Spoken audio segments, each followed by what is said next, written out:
And there's good news and bad news when it comes to the state's budget for this upcoming fiscal year. The good news, the state's nonpartisan legislative analysts say the budget looks to be in fair condition. The bad news is they say it won't stay and that it is, and the state is encouraged to cut back. ABC 10's Jeannie Nguyen shares the breakdown and how the state and lawmakers are responding.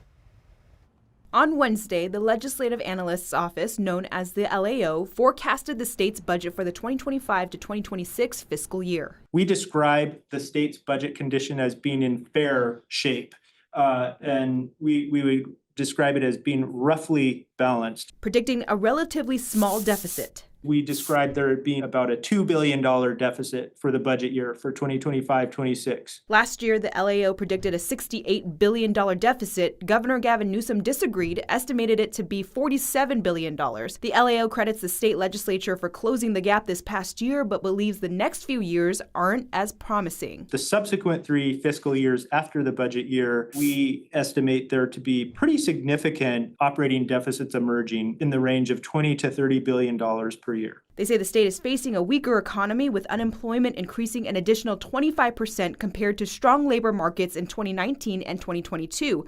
However, the state does have $7 billion in revenue. It's really been driven by income gains among high-income taxpayers, which are benefiting a lot from the very strong stock market trends that we've been seeing. The state's Department of Finance tells ABC 10 the report is reasonable. We believe that we are in a much better position starting this coming budget year than we were 12 months ago. And they believe the state does need to cut back. One thing we're not going to do is, and from the governor's standpoint, is we're not going to commit the state to higher levels of ongoing spending that can't be sustained by revenues. Republican Senator Roger Nilo says the state should analyze its spending for certain programs.